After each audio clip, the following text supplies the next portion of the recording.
Single versus married retirement. Which one's better? Which one? Here's some pros and cons for both. First, the pros. Single retirement. Well, basically, if you're single, you can make all your own decisions regarding retirement, right?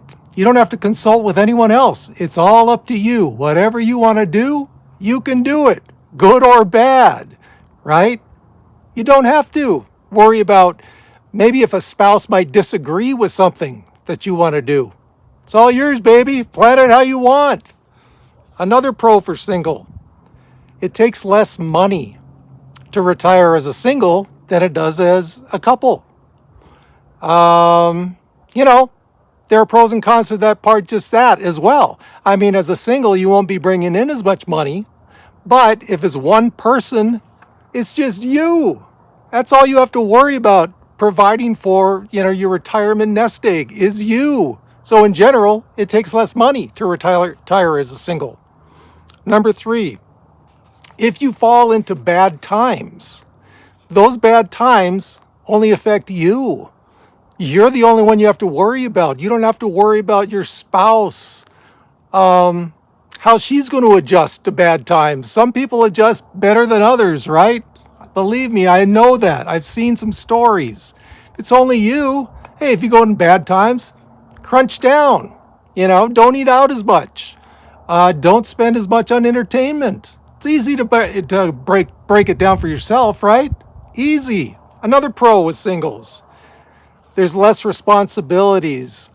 A lot of single people that retire don't have children, but a lot do as well. If you're in the category of the single people that retire without kids, what responsibility do you have besides yourself? And it goes back to those first 3 points. It's a lot of stuff you can do that you don't have to worry about anyone else, just yourself. You don't have as many responsibilities. Now, what are the pros for the married side?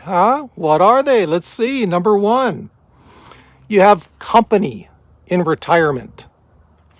You have someone who is there, if not always there. Most of the time they're there, right? If you're married. Now, let's hope it's a good marriage. If it's a good marriage, that's going to be good for you, right? There's someone to bounce ideas off of. There's just someone to be there. If you're sitting there reading in a chair, which, my girlfriend and I often do, I'll be reading in one room, she'll be watching TV in another room. Just that you're there in the house together helps, right? It helps. Overall peace of mind. Number 2, you may get more money when your spouse passes on. In Social Security, if let's say the husband dies and the wife is still there, she will get whatever is higher, his Social Security or hers. So there's more money. And this is kind of morbid. You don't want your spouse to pass on, but from a financial standpoint, it's a positive, right? If that does happen. Number 3, there's increased social interactions with 2 separate families, the husband's family and the wife's family. Or whatever your partner is, 2 girlfriends, whatever it is. There's 2 separate families. There's more social interaction. There's more stuff going on all the time that can occupy yourself in retirement, so you're not just sitting around doing nothing. Hey, little Jimmy's got a baseball game to go to. Let's go. Oh, you know what? My great niece has this thing we want to go to. Well, let's go. There's a lot more social interaction that can happen in a married retirement. Number 4, you can retire earlier if you're retiring as a couple. Woo! Here come my fighter jets. I know you could hear that.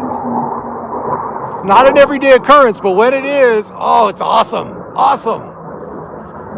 You can retire earlier as a couple. You've got, in a lot of cases, 2 incomes. If that's the case for you, you might be able to retire 5 years earlier than you could if you were single, right? It's a big positive. Number 5, this goes along with number 4, you can save more with 2 incomes than you could if you're single. It's only a positive, right? Hey, before we get to the cons, let me just do a quick little aside here. I don't usually go into my YouTube statistics that often, but I did the other day, and it showed me that almost half of the people that watch this channel are not subscribed. If there's anything that helps a YouTube channel, please subscribe, guys. If you've got any kind of value at all from any of my videos, the main reason is because besides my channel, I don't know of too many others that are out there preaching the benefits of retirement to people that, retire with less than $1 million.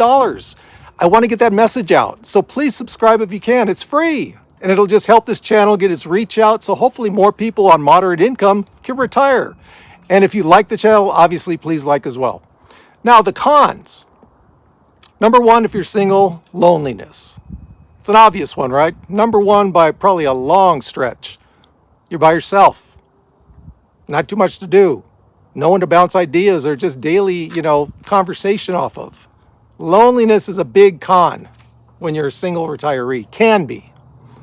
Number two, there's no one there, probably, unless you have children, which a lot of single retirees don't. There's no one there to help you later in life when you might really need help. Think about it. When you get to the 80s, you might have trouble getting around. Who's there to help you do that? No spouse. Number three, another con with single retirement is, for the most part, a lot of people that are single that retire later in life than if they're married. They don't have two incomes. They can't retire earlier. Big con. Well, maybe it's a big con. If you want to retire early and you're single, it just means you got to start planning early to do that, right? Okay. Cons for married retirement.